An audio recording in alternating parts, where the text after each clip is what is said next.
नमस्कार मित्रांनो, ध्येय अकॅडमीच्या यूट्यूब चॅनलवरती आपले सर्वांचे स्वागत करतो। मित्रांनो, आपण आज बघणार आहोत महाराष्ट्राचे समाज सुधारक। त्यामध्ये आपण सुरुवात करणार आहोत जगन्नाथ शंकर शेठ उर्फ नाना शंकर शेठ। तर मित्रांनो, नाना शंकर शेठ यांच्यावरती परीक्षेमध्ये जेही क्वेश्चन विचारले गेलेले आहेत किंवा विचारले जाऊ शकतात यावरती आपण डिटेल व्हिडिओ कव्हर केलेला आहे आणि संपूर्ण क्वेश्चन आपण या व्हिडिओच्या माध्यमातून कव्हर केलेला आहे। तुम्हाला हा व्हिडिओ बघितल्यानंतर कुठेही नानांबद्दल इतर एक्स्ट्रा माहिती वाचण्याची गरज भासणार नाही। म्हणजेच आपण नानांबद्दल संपूर्ण अशी माहिती आपल्या व्हिडिओमध्ये प्रश्न उत्तरांच्या स्वरूपात कव्हर केलेली आहे। तर सुरुवात करूया आजच्या आपल्या या व्हिडिओला।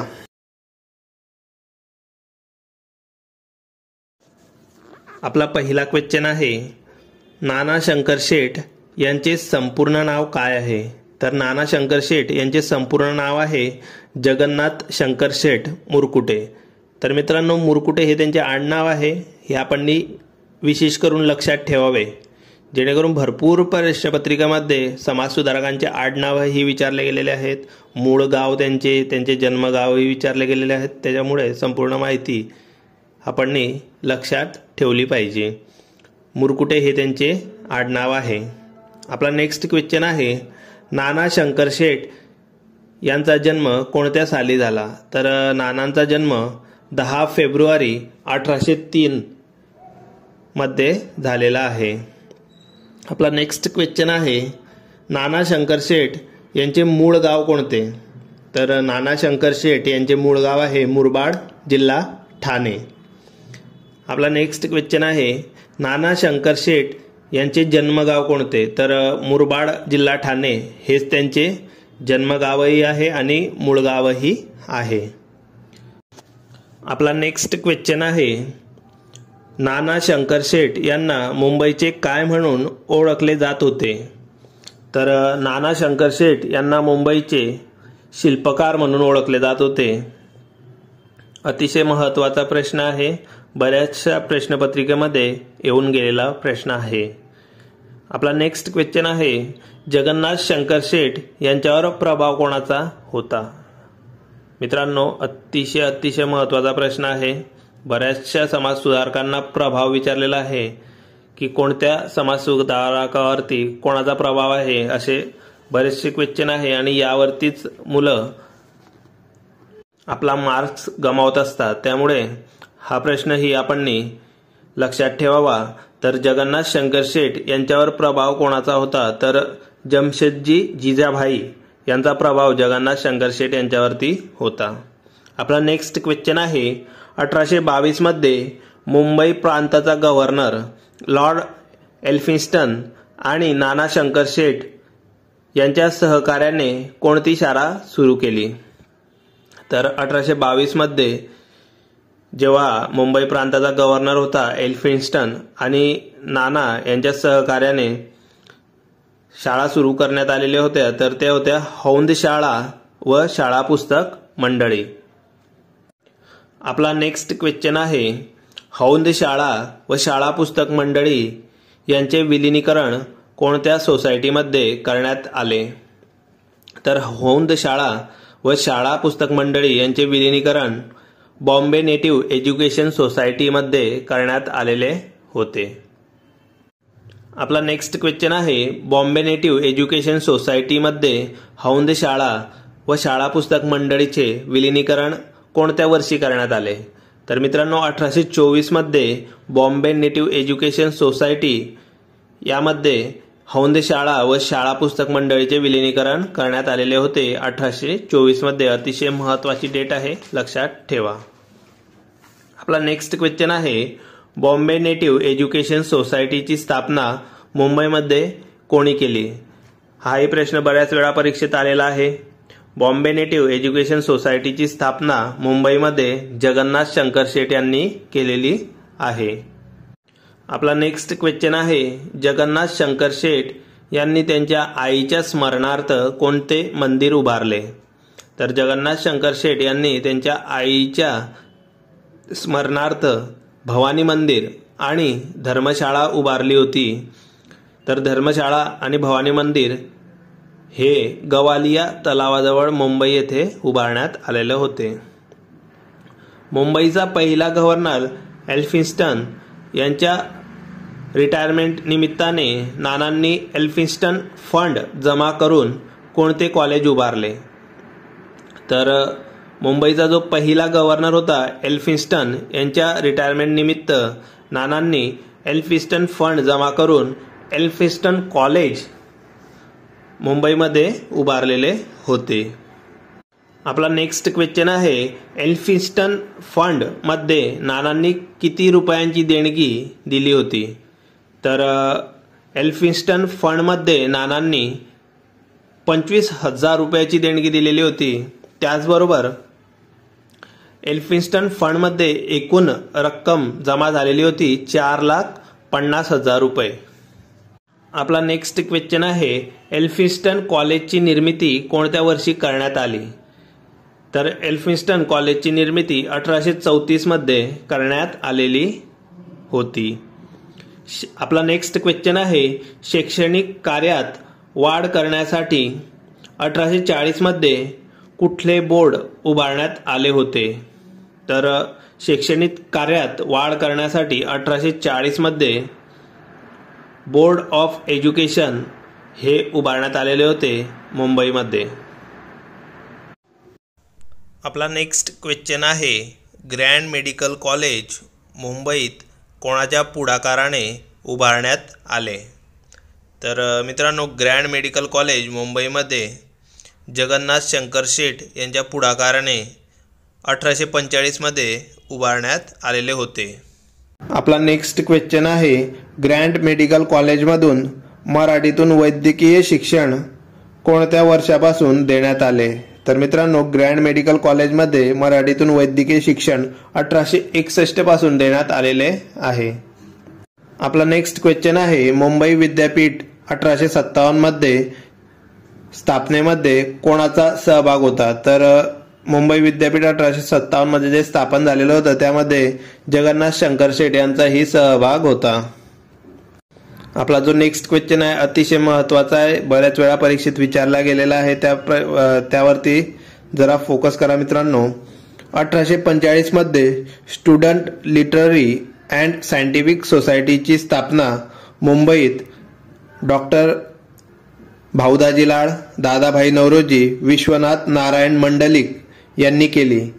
यांना सोसायटी स्थापनेस आर्थिक मदत कोणी केली? तर जगन्नाथ शंकर शेठ यांनी स्टुडंट लिटररी अँड सायंटिफिक सोसायटीची जी आहे ती स्थापनेस मदत म्हणजे आर्थिक मदत नानांनी केलेली होती. तर ते जे स्टुडंट लिटररी अँड सायंटिफिक सोसायटीची स्थापना ही मुंबईमध्ये भाऊदाजी लाड, त्याचबरोबर दादाभाई नौरोजी आणि विश्वनाथ नारायण मंडलिक यांनी केलेली होती. आपला नेक्स्ट क्वेश्चन आहे, 1840 मध्ये स्थापन झालेले बोर्ड ऑफ एज्युकेशनचे रूपांतर कशामध्ये करण्यात आले? तर मित्रांनो, 1840 मध्ये जे बोर्ड ऑफ एज्युकेशन स्थापन केलेले होते त्याचे रूपांतर 1856 मध्ये शिक्षण खात्यामध्ये त्याचे रूपांतर करण्यात आलेले होते.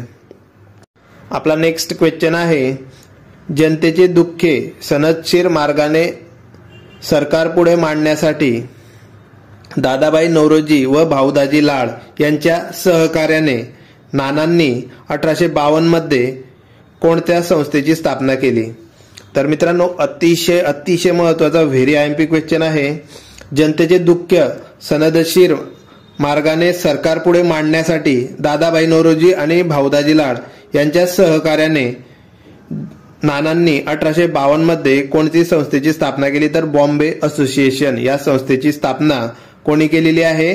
तर जगन्नाथ शंकर शेठ यांनी 1852 मध्ये केलेली आहे.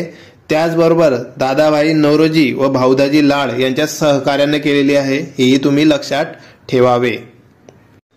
त्याचबरोबर आपला नेक्स्ट क्वेश्चन आहे, दी बॉम्बे असोसिएशन या पहिल्या राजकीय संघटनेच्या, लक्षात ठेवा, दी बॉम्बे असोसिएशन पहिली राजकीय संघटनेच्या अध्यक्षपदी कोण होते? तर जमशेदजी जिजाबाई. हे जे द बॉम्बे असोसिएशन आहे त्या संघटनेचे पहिले अध्यक्ष होते मित्रांनो. आता जे ही बरेचसे एक्झाम झालेले आहे MPSC किंवा ज्याही महाराष्ट्रामध्ये एक्झाम झालेल्या आहेत त्यामध्ये स्थापनेच्या ऐवजी अध्यक्ष विचारण्यात आलेले आहेत. आणि MPSCचा म्हणजे कल आता कसा आहे, अध्यक्षांकडे जास्त वळलेला आहे. जेही संस्था झालेल्या आहे त्यांचे अध्यक्ष कोण आहेत असा प्रश्न बऱ्याच क्वेश्चन पेपरमध्ये येऊन गेलेला आहे मित्रांनो. त्यामुळे द बॉम्बे असोसिएशन जी 1852 मध्ये स्थापन केलेली होती जगन्नाथ शंकर शेठ यांनी कोणाच्या सहकार्याने, दादाभाई नौरोजी व भाऊदाजी लाड यांच्या सहकार्याने स्थापन केलेली होती बॉम्बे असोसिएशन 1852 मध्ये. तर त्याचे पहिले अध्यक्ष होते जमशेदजी जिजाबाई, लक्षात ठेवा. आपला नेक्स्ट क्वेश्चन आहे 1857 मध्ये मराठी नाटकांसाठी पहिले नाट्यगृह कोणी बांधले? तर पहिले नाट्यगृह मुंबईमध्ये 1857 मध्ये मराठी नाटकांसाठी जगन्नाथ शंकर शेठ यांनीच बांधलेले आहे. आपला नेक्स्ट क्वेश्चन आहे टाउन हॉल असोसिएशनचे सदस्य कोण होते? तर एक लक्षात ठेवा, टाउन हॉल असोसिएशनचे सदस्य कोण होते? तर जगन्नाथ शंकर शेठ हे टाउन हॉल असोसिएशनचे सदस्य होते. आपला नेक्स्ट क्वेश्चन आहे महाराष्ट्रातील पहिली राजकीय संघटना कोणती? लक्षात ठेवा मित्रांनो, अतिशय महत्वाचा प्रश्न आहे. महाराष्ट्रातील पहिली राजकीय संघटना कोणती? तर बॉम्बे असोसिएशन ही महाराष्ट्रातील पहिली राजकीय संघटना आहे. आपला नेक्स्ट क्वेश्चन आहे 1861 मध्ये मुंबई विधिमंडळावर निवड झालेले व मुंबई कायदेमंडळात सदस्य होणारे पहिले हिंदी सदस्य कोण? तर जगन्नाथ शंकर शेठ हे 1861 मध्ये मुंबई विधिमंडळावर निवड झालेले आणि मुंबई कायदेमंडळात पहिले हिंदी सदस्य म्हणून निवड त्यांची झालेली आहे मित्रांनो. आपला नेक्स्ट क्वेश्चन आहे 1848 मध्ये मुंबईतील पहिली मुलींची शाळा कोणी आपल्या स्वतःच्या घरात सुरू केली? प्रश्न व्यवस्थित वाचा, लक्षात घ्या मित्रांनो. मुंबईत विचारलेला आहे. मुंबईत 1848 मध्ये मुंबईतील पहिली मुलींची शाळा कोणी आपल्या स्वतःच्या घरात सुरू केली? तर जगन्नाथ शंकर शेठ यांनी आपल्या स्वतःच्या घरामध्ये पहिली मुलींची शाळा सुरू केलेली होती 1848 मध्ये. हे मुंबईतील आहे हे लक्षात ठेवा, है ना. नाहीतर मग महात्मा ज्योतिबा फुले आणि जगन्नाथ शंकर शेठ याच्यामध्ये तुम्ही कन्फ्युजन होणार आहेत. तर ते पूर्ण भारतातील आपली पहिली मुलींची शाळा होती ती आपल्या महात्मा फुले यांनी 1848 मध्ये सुरू केली. त्याचबरोबर त्यानंतर पहिली मुलींची शाळा मुंबईमध्ये आपल्या स्वतःच्या घरामध्ये सुरू केलेली आहे जगन्नाथ शंकर शेठ यांनी. आपला नेक्स्ट क्वेश्चन आहे 1835 मध्ये ब्रिटिश सरकारने जगन्नाथ शंकर शेठ यांना कोणती पदवी बहाल केली? तर 1835 मध्ये ब्रिटिश सरकारने जगन्नाथ शंकर शेठ यांना जस्टिस ऑफ पीस ही जी पदवी होती ती बहाल केलेली होती. आपला नेक्स्ट क्वेश्चन आहे बॉम्बे असोसिएशन या गुप्त संघटनेचे सरचिटणीस कोण होते? बघा मित्रांनो, अध्यक्ष कोण होते आणि आता त्याच्यानंतर सरचिटणीस कोण आहेत हा क्वेश्चन आलेला आहे. बॉम्बे असोसिएशन या गुप्त संघटनेचा राजकीय संघटनाही होती आणि गुप्त संघटनाही होती, हेही लक्षात तुम्ही ठेवा. बॉम्बे असोसिएशन. तर आपला क्वेश्चन आहे बॉम्बे असोसिएशन या गुप्त संघटनेचे सरचिटणीस कोण होते? तर बॉम्बे असोसिएशन या गुप्त संघटनेचे सरचिटणीस होते भाऊदाजी लाड. आणि अध्यक्ष कोण होते? तर आपण आधीच बघितलं जमशेदजी जिजाबाई हे अध्यक्ष होते आणि सरचिटणीस हे भाऊदाजी लाड आहेत. आपला नेक्स्ट क्वेश्चन आहे जगन्नाथ शंकर शेठ यांनी न नफा न तोटा या तत्वावर शेतकऱ्यांचा मालाला योग्य भाव मिळावा यासाठी कोणती कंपनी उभारली? तर त्यांनी उभारलेल्या कंपनीचं नाव आहे जॉईंट स्टॉक. आपला नेक्स्ट क्वेश्चन आहे संस्कृत लायब्ररी जी की गिरगाव मुंबईमध्ये स्थापन केलेली आहे तर ती कोणी स्थापन केलेली आहे? तर ती जगन्नाथ शंकर शेठ यांनी स्थापन केलेली आहे. आपला नेक्स्ट क्वेश्चन आहे 1853 मध्ये भारतात धावलेली रेल्वेमध्ये गोल्डन पाससह प्रवास करणारे प्रथम भारतीय कोण? तर 1853 मध्ये जी की मुंबई ते ठाणे जी ट्रेन धावलेली होती त्यामध्ये गोल्डन पाससह प्रथम भारतीय कोण होते प्रवास करणारे? तर ते होते जगन्नाथ शंकर शेठ.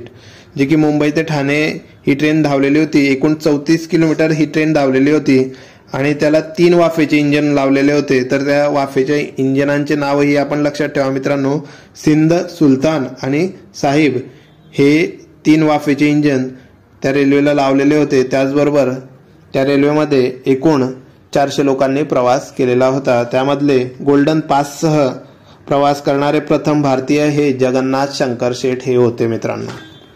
आपला नेक्स्ट क्वेश्चन आहे, स्टुडंट अँड सायंटिफिक सोसायटीचे पहिले अध्यक्ष कोण होते? तर मित्रांनो, दादाभाई नौरोजी हे स्टुडंट अँड सायंटिफिक सोसायटीचे पहिले अध्यक्ष होते। अतिशय महत्त्वाचा प्रश्न होता म्हणून यामध्ये आपण कव्हर केलेला आहे मित्रांनो। आपला नेक्स्ट क्वेश्चन आहे, नानांना मुंबईचे अनभिषिक्त सम्राट या शब्दात कोणी गौरव केला? तर नानांचा मुंबईचे अनभिषिक्त सम्राट म्हणून गौरव केलेला आहे प्र.के. अत्रे यांनी। या टॉपिकवरती बऱ्याच वेळा प्रश्न आलेला आहे मित्रांनो, कोणी कोणाचा गौरव केलेला आहे, कोणी उद्गार कोणाबद्दल काढलेले आहेत, तर हेही तुम्ही लक्षात ठेवा। आपला नेक्स्ट क्वेश्चन आहे, मुंबईचे आद्य शिल्पकार व पहिले नागरिक अशा शब्दात नानांचा गौरव कोणी केला? तर मुंबईचे आद्य शिल्पकार व पहिले नागरिक अशा शब्दात नानांचा गौरव न.र. फाटक यांनी केलेला आहे। आपला नेक्स्ट क्वेश्चन आहे, नानांचे निधन केव्हा झाले? तर नानांचे निधन मुंबईमध्ये 31 जुलै 1865 मध्ये झालेले होते। त्याचबरोबर मित्रांनो, नानांना मुंबईचे पहिले पुढारी व लोकाग्रणी ही म्हटले जात होते, हे आपण लक्षात ठेवावे। तर मित्रांनो, हे होते आजचे आपले पहिले समाजसुधारक जगन्नाथ शंकर शेठ। मित्रांनो, व्हिडिओ कसा वाटला आणि समाजसुधारकांबद्दल यापुढेही आपण असेच व्हिडिओ घेऊन यायचे का, ते आपण कॉमेंट्स करून नक्की कळवा। भेटूया नेक्स्ट व्हिडिओमध्ये। तोवर जय हिंद, जय महाराष्ट्र।